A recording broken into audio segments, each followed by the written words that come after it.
قانون سیاست۔ انسان کو اللہ تعالیٰ نے جس فطرت پر پیدا کیا ہے اس کا ایک لازمی نتیجہ یہ ہے کہ وہ تمدن کو چاہتا ہے اور پھر اس تمدن کو اپنے ارادہ و اختیار کے سوء استعمال سے بچانے کے لیے جلد یا بدیر اپنے اندر ایک نظم اجتماعی پیدا کرنے پر مجبور ہو جاتا ہے۔ انسانی تاریخ میں سیاست و حکومت انسان کی اس خواہش اور اس مجبوری ہی کے بطن سے پیدا ہوئی ہے، اور انسان جب تک انسان ہے وہ اگر چاہے بھی تو اس سے نجات حاصل کر لینے میں کامیاب نہیں ہو سکتا۔ لہٰذا عقل کا تقاضا یہی ہے کہ اس دنیا میں حکومت کے بغیر کسی معاشرے اور تمدن کا خواب دیکھنے کے بجائے وہ اپنے لیے ایک ایسا معاہدہ عمرانی وجود میں لانے کی کوشش کرے جو نظم اجتماعی کا تزکیہ کر کے اس کے لیے ایک صالح حکومت کی بنیاد فراہم کر سکے۔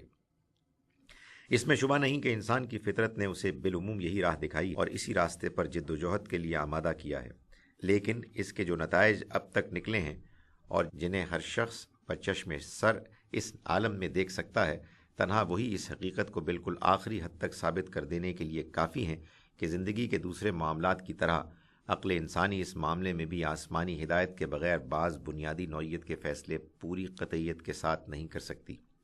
اللہ تعالیٰ نے اسی بنا پر سیاست کا ایک قانون مسلمانوں کو دیا ہے۔ یہ درج ذیل 5 دفعات پر مبنی ہے۔ بنیادی اصول۔ اللہ اور رسول نے جن معاملات میں کوئی حکم ہمیشہ کے لیے دے دیا ہے ان میں مسلمانوں کے اولو الامر کو، خواہ وہ ریاست کے سربراہ ہوں یا پارلیمان کے ارکان، اب اپنی طرف سے کوئی فیصلہ کرنے کا حق حاصل نہیں ہے۔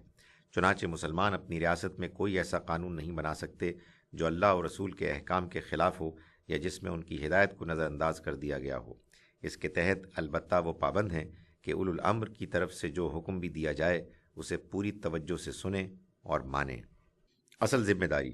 اس اصول کی بنیاد پر جو نظم اجتماعی قائم ہوگا اس کی اصل ذمہ داری یہ ہے کہ قوم کی امانتیں اہلیت کی بنیاد پر لوگوں کے سپرد کرے اور عدل و انصاف کو زندگی کے ہر شعبے میں اور اس کی آخری صورت میں قائم کر دینے کی جد و جہد کرتا رہے۔ دینی فرائض۔ نماز قائم کی جائے، زکوٰۃ ادا کی جائے، بھلائی کی تلقین کی جائے اور برائی سے روکا جائے، یہ نظم اجتماعی کے دینی فرائض ہیں۔ انہیں پورا کرنے کے لیے جو ہدایات قرآن و سنت میں دی گئی ہیں ان کی روح سے ریاست کے مسلمان شہریوں سے تقاضا کیا جائے گا کہ اپنے ایمان و اسلام کی شہادت کے طور پر نماز قائم کریں۔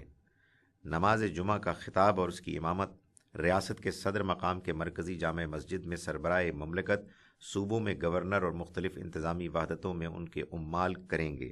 ہر وہ مسلمان جس پر زکوٰۃ عائد ہوتی ہو اپنے مال، مواشی اور پیداوار میں مقررہ حصہ اپنے سرمائے سے الگ کر کے لازماً حکومت کے حوالے کر دے گا، اور حکومت دوسرے مصارف کے ساتھ اس سے اپنے حاجت مند شہریوں کی ضرورتیں ان کی فریاد سے پہلے ان کے دروازے پر پہنچ کر پوری کرنے کی کوشش کرے گی۔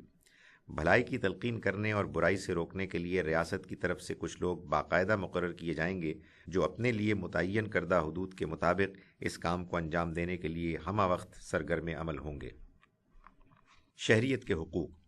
ریاست کے مسلمان شہری اگر نماز کا اہتمام کریں اور زکوٰۃ ادا کرتے رہیں تو وہ تمام حقوق انہیں حاصل ہو جائیں گے جو ایک مسلمان کی حیثیت سے ان کی ریاست میں انہیں حاصل ہونے چاہیے۔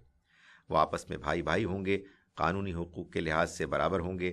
دین کے ایجابی تقاضوں میں سے نماز اور زکوٰۃ کے سوا کوئی چیز قانون کی طاقت سے ان پر نافذ نہیں کی جائے گی، اور نہ ریاست ان کی جان، مال، آبرو اور عقل و رائے کے خلاف کسی نوعیت کی کوئی تعدی کر سکے گی۔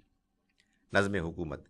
ریاست کے امراء و حکام کا انتخاب اور حکومت و امارت کا انعقاد لوگوں کی رائے اور مشورے سے ہوگا، اور امارت کا منصب سنبھال لینے کے بعد بھی وہ یہ اختیار نہیں رکھیں گے کہ اجتماعی معاملات میں مسلمانوں کے اجماع یا اکثریت کی رائے کو رد کر دیں۔